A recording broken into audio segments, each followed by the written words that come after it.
Happy Thursday, everybody. This is the lesson that I've been waiting for since this idea popped into my brain in the middle of the night.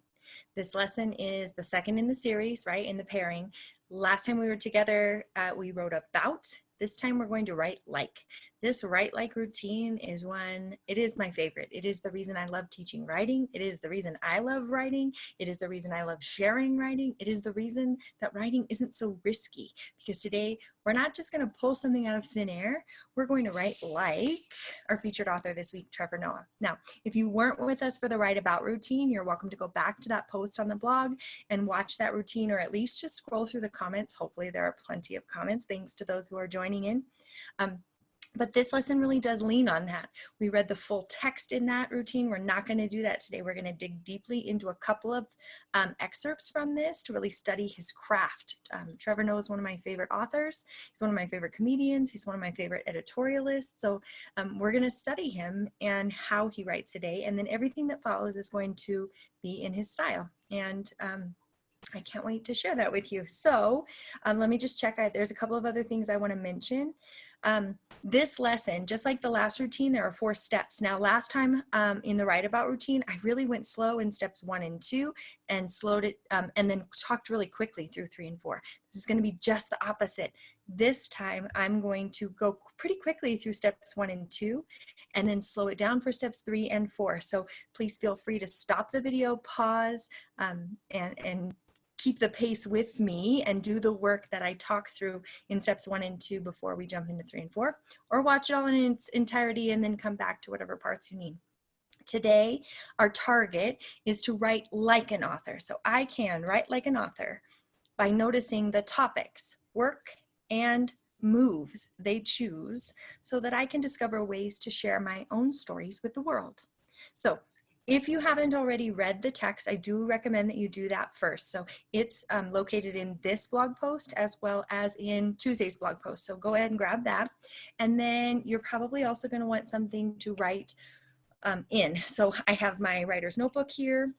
And like I said, there are going to be a couple of points in today's lesson where it's going to feel like a cooking show, where I'm going to put the ingredients in and take the finished cake out of the oven. And then I'm going to slow it down for the part that I haven't really thought through yet and show you my thinking and my process as it's happening in real time. So with that in mind, let's go ahead and get started. So the first step in the routine is to really think about the topics that the author has written about. So one of the topics that I'm thinking about, and I'll show you in my notebook here, it's gonna be a little clunky here at the beginning because I'm gonna show you this way.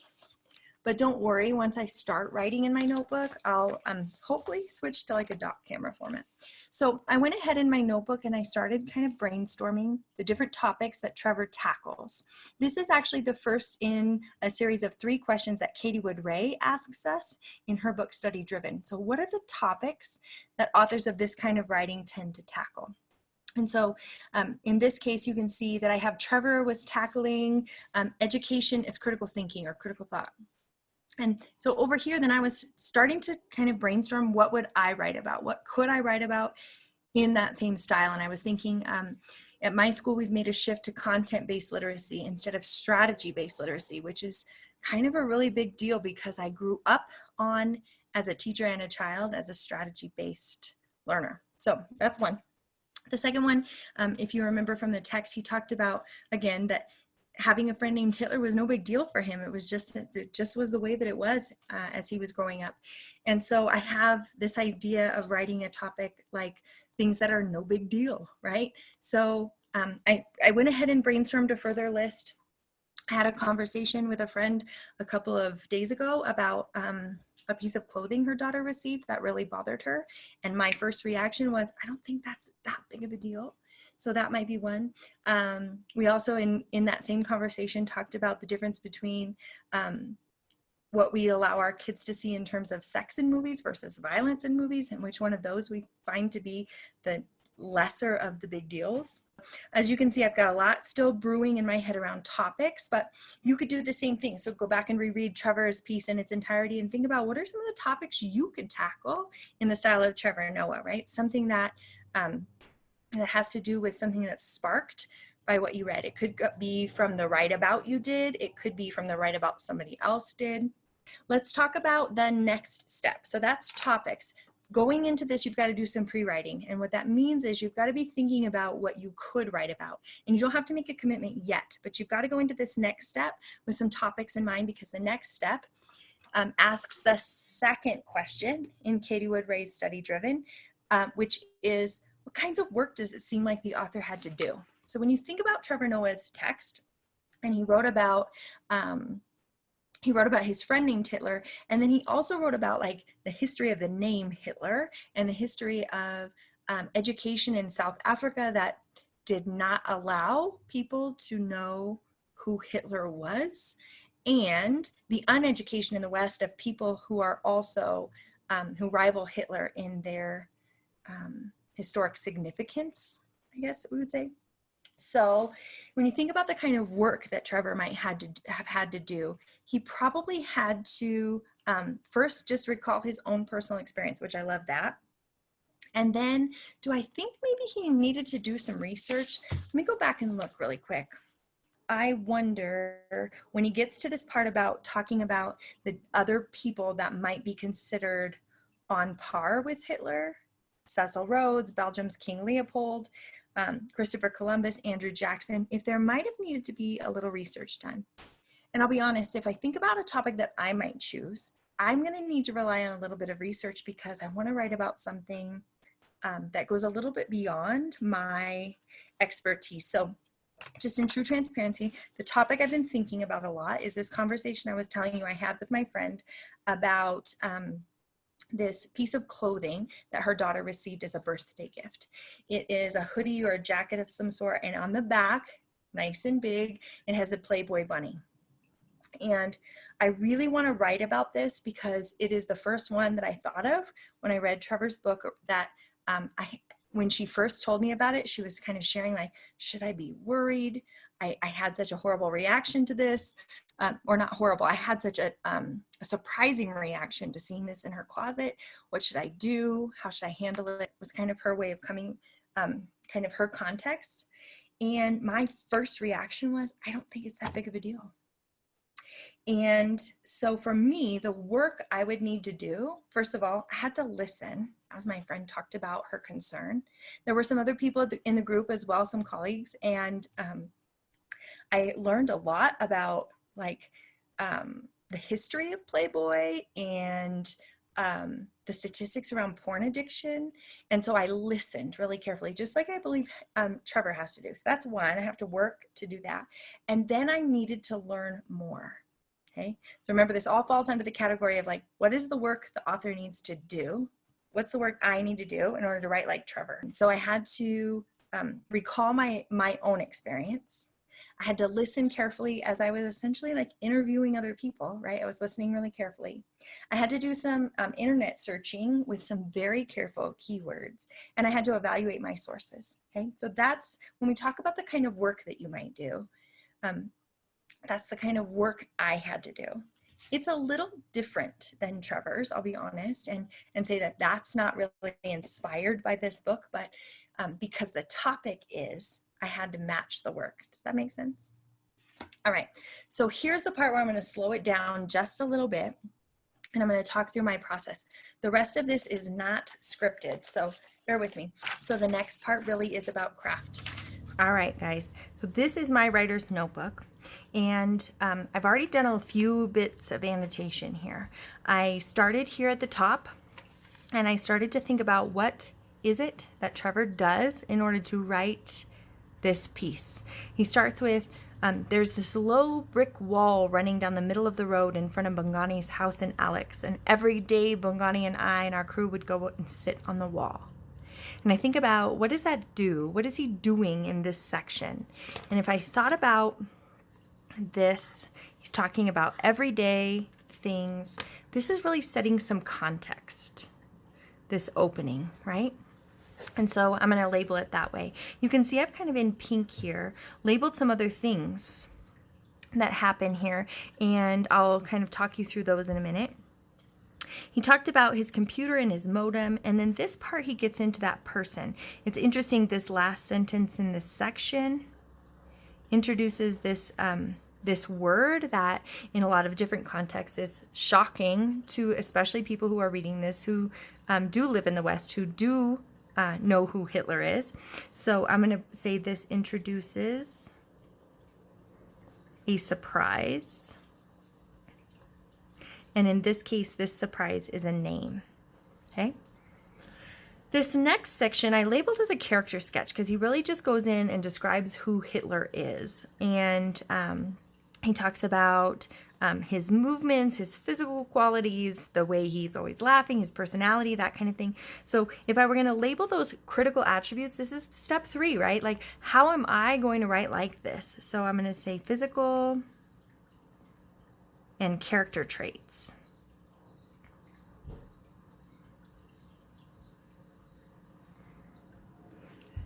All right, then I come over here, and in this instance, he repeats that name again, and he shifts Hitler, although an unusual name, is not unheard of in South Africa. So this went from telling a story on this side of his experience to now kind of explaining. It's expository. Black people choose their traditional names with great care. Those are the names that have deeply personal meanings. So now he's giving us an informative text, right? And he's telling us a little bit of the history. Here it says, but from colonial times through the days of apartheid, Black people in South Africa were required to have an English or European name as well. A name that white people could pronounce, basically. I called that little technique an aside, right? He's talking to us as he would on his comedy show or as a commentator, right? Like he's going to give us this little aside. But the qualities of this expository writing, here's some history. He uses that, he talks about those 3 names, your English name, your traditional name, your last name. He uses his mother's name, so he uses an example. Again, he uses another example down here when he talks about the list of names that he knows of people who are named Mussolini, Napoleon, and of course, Hitler. This kind of continues, this expository style, and you can see I identified some other attributes as well, but what I'm starting to really notice and what I went into this lesson kind of thinking I would pay closest attention to is the structure, the text structure itself. So if you notice here, we've got 3 big chunks. We've got some context or a story behind it. We've got a character sketch here, and then we've got some historical or expository additional context, right? Like context that's not part of his personal experience, but context nonetheless. I'm going to borrow these few sentences and I'm going to do some in my notebook, okay?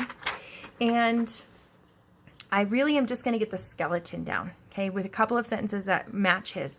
So the first one I'm going to use is this idea of setting some context, like how did this topic come to be in my head? There was a low brick wall running down the middle of the road in front of Bagani's house. So in mine, I'm going to say there was a slight breeze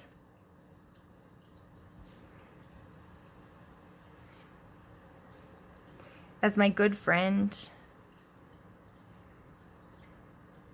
put another tough,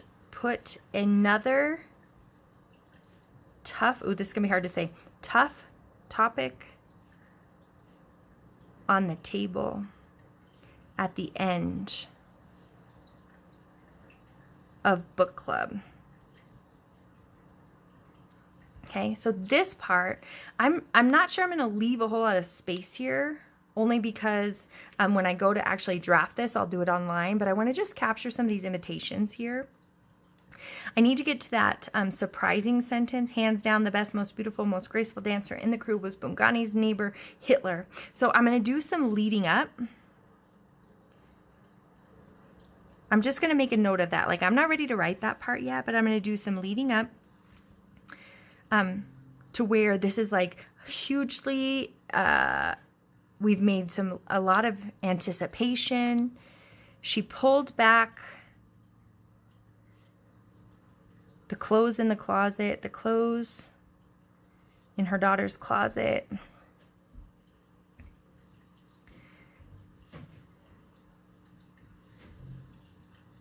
And revealed her worst nightmare.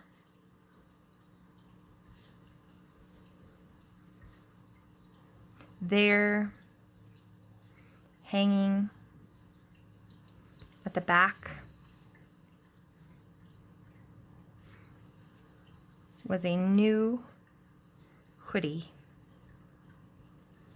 Emblazoned, maybe? Is that the right word? I'm not sure. On the back with a giant Playboy bunny. Now, if I followed Trevor's style, this next section would be about the Playboy bunny and my experience with the Playboy bunny. And I could, right? Like, Playboy is, I don't even know, like, this section, I might say something about, like, how I used to watch the reality TV show, I think it was on MTV, with Hugh Hefner and his 3 girlfriends and all of the shenanigans that were not. Here's the point of this. As you're commenting on this lesson, the emphasis is not on the content. You might agree or disagree with me on my stance on the Playboy bunny. That's not the point. The point is I chose something, number one, that I wanted to write about, that I'm wrestling with and tackling, and something that you might engage in as my teacher adult audience, right? So I want to make that very clear, right? So in the comments down below, I don't expect to see any of those kind of comments about the content. What I do want to see in the comments below is your turn at writing like Trevor with the topic of your choice. So let me show you real quick where all of that lived on the blog. Just like last time, I've got some placeholders. So this video mini lesson will live here in this yellow space. My try it, I'm going to actually take photographs of my writer's notebook, and I will include them here in the try it space. And I will also make note of where that try it lives in the video. So you can watch and isolate just that part if you'd like. Then I'm going to go ahead and take my try it and make it into a more polished piece. That's step 4, and I'll show you that routine here in just a second. Okay. Down here, just like last time, you've got the mini lesson that I wrote up as not a script, but a way of making my thinking visible in preparation for the video itself, and the excerpt from Born a Crime if you didn't get it already in Tuesday's lesson. Okay. Your job is to, like we said, go through the routine. So the routine is down here below. Step 1, read it again, really generate lots of topics that you could write about in the style of Trevor Noah. Do some, that's steps 1 and steps 2. And then step 3 would be to look really carefully at the techniques Trevor uses. Break it down to its smallest parts. If you want to really focus on the humor he uses, look at what does he do to make it funny. If you want to look at his style of asking rhetorical questions, go through and find that as a pattern. There's lots of things to look for and to mine out of this text. And then step 4 is what you saw me do in its most abbreviated version, the write like. So it could be a quick write like I did. It could be a long write. This is the part that you're going to put down in the comments. Now, I haven't posted this yet, so the comments are down below, but just like last time, if you comment with your own write like on today, at the bottom of today's post, then you will be entered in to win a copy of Trevor's book. So that's coming from our monies that were set aside from CCIRA's STAR grant that I wasn't able to use because my class got canceled at the beginning of June. So if you want to win a copy of this, follow those steps, take your own topic and write in the style of Trevor, and then enjoy reading each other's and going on and providing comments on the craft of each other's writing this time. All right, so this one feels a little bit rougher. Hopefully it doesn't appear that way on your end. I hope to see you back next week. I haven't chosen the book yet, but I'll be posting that as soon as I know, as soon as I pick it.